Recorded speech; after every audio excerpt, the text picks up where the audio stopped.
while millions of people around the world are preparing their sparkling outfits and planning elaborate parties to celebrate the new year.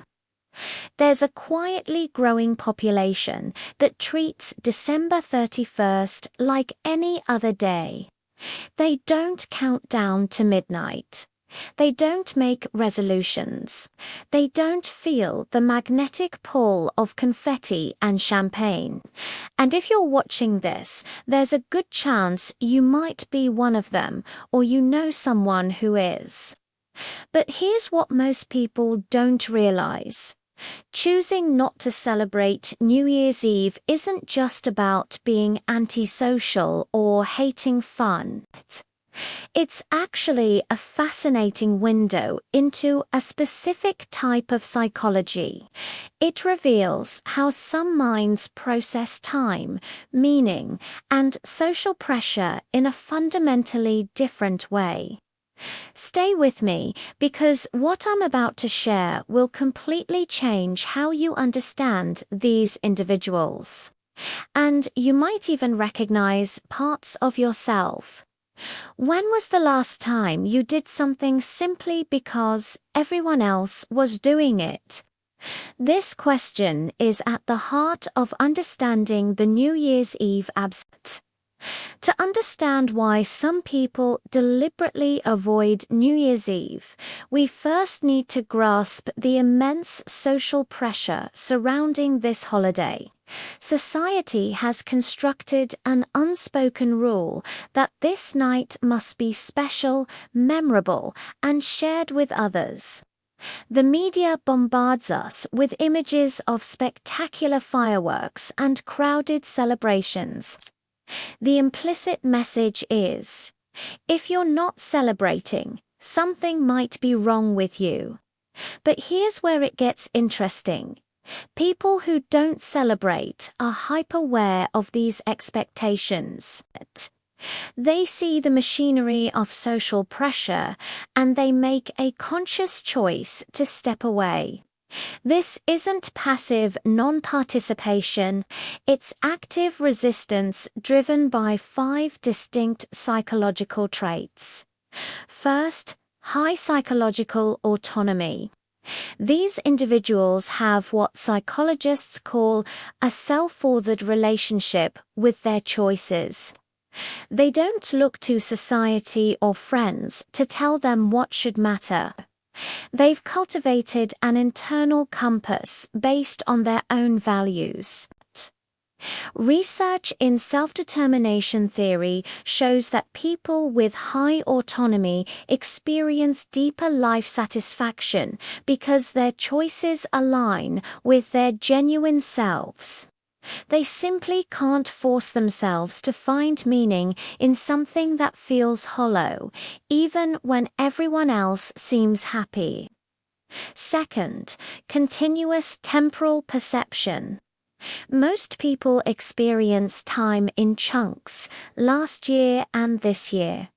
This framing creates natural breakpoints where reflection feels appropriate. New Year's Eve capitalizes on this, but people who skip the celebration often experience time more continuously, like an ongoing flow. For them, January 1st doesn't represent a meaningful boundary. They wake up as the same person with the same goals. The arbitrary turning of a calendar page doesn't create some magical permission to transform. This isn't just philosophical. Neuropsychological research shows different neural patterns when processing temporal information. Third, a low need for collective validation. These individuals have a remarkably low need for shared experiences to create meaning. Sociologist Emil Durkheim called it collective effervescence, the energy that emerges when groups gather for shared rituals. For most people, this energy is intoxicating. But people who skip the celebration don't crave it. They build meaning through one-on-one connections, solo reflection, or creative work. The crowd energy that energizes others often feels draining to them, not because they dislike people, but because their psychological wiring doesn't light up in response to collective ritual. Fourth, skepticism about transformation narratives. These people subscribe to an incremental theory of change. They do unbelieve you can be one version of yourself on December 31st and wake up fundamentally different on January 1st.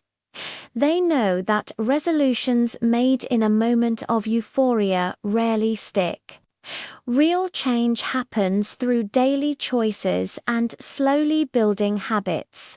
The spectacle of New Year's, with its promise of renewal, strikes them as emotional theatre that substitutes the feeling of change for actual change. And they're right. Research shows about 80% of resolutions fail by February. They know that if they want to make a change, a Tuesday afternoon is just as good a time as midnight on New Year's Eve. Fifth, heightened existential awareness. These individuals think more deeply about fundamental questions of meaning, mortality, and time. Viewed through this lens, New Year's Eve becomes a collective ritual designed to manage anxiety about our own mortality. By celebrating, by gathering, people unconsciously engage in what existential psychologists call death anxiety management. The celebration says, yes, another year has passed, but look, we're here together, making plans. Life continues. People who skip the celebration often see through this mechanism. This awareness isn't depressing to them. It feels more honest and freeing. By not participating in the collective denial, they feel they maintain a clearer relationship with reality. When you put these 5 traits together, high psychological autonomy, continuous temporal perception, low need for collective validation, skepticism about transformation, and heightened existential awareness, they create a profile that represents a fundamentally different relationship with how meaning is constructed. These people aren't broken. They're not missing some capacity for joy.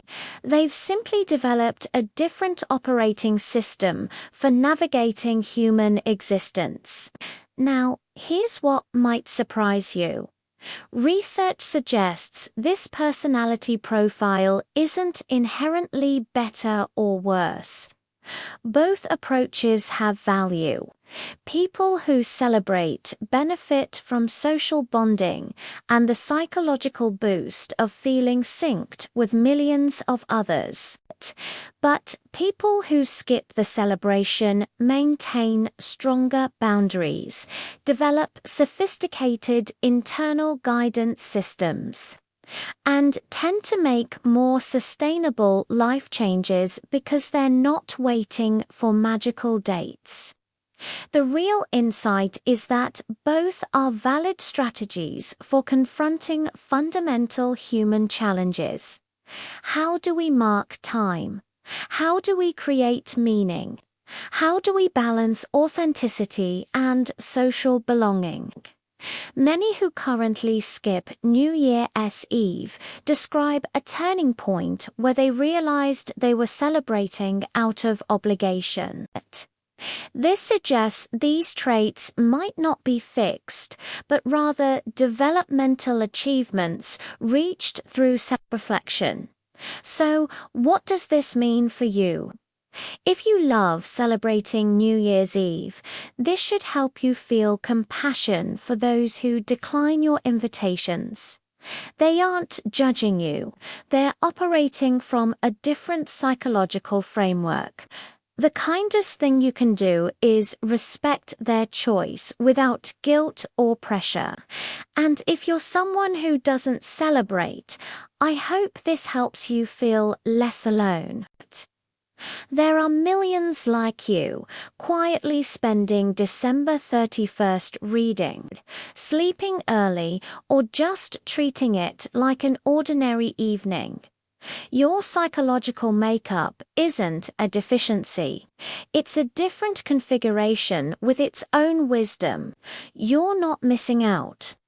You're opting for authenticity over performance, and that takes courage.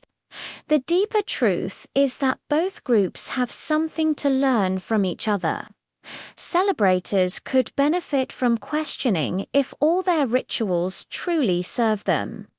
Non-celebrators could occasionally push past their skepticism to experience genuine collective joy. The optimal life probably includes a balance, connection to cultural rituals when they feel authentic, and the courage to opt out when they don't. What I want you to take away is simple. How you spend New Year SEV reveals something profound about your psychological makeup. There's no right or wrong way. There's only your way, aligned with your deepest values. The tragedy isn't in celebrating or not celebrating. It's doing either without understanding why. I want to hear from you. Are you someone who celebrates or skips New Year's Eve? And more importantly, do you do it consciously? Drop your thoughts in the comments below. I read every one and I'm genuinely curious about your experiences. If this video resonated with you, hit that like button. It helps share this content with others who might benefit. And if you want to dive deeper into the psychology behind everyday behaviors, subscribe to this channel and hit the notification bell. Next week, we re-explore the psychology of people who are always on time versus those who are chronically latent. The reasons have nothing to do with time management skills. You don't want to miss it. Remember, understanding psychology isn't about judging people. It's about developing compassion through comprehension. When we understand these systems better, we understand each other better, and that understanding is the foundation of genuine connection, which might be the only thing worth celebrating, no matter what the calendar says.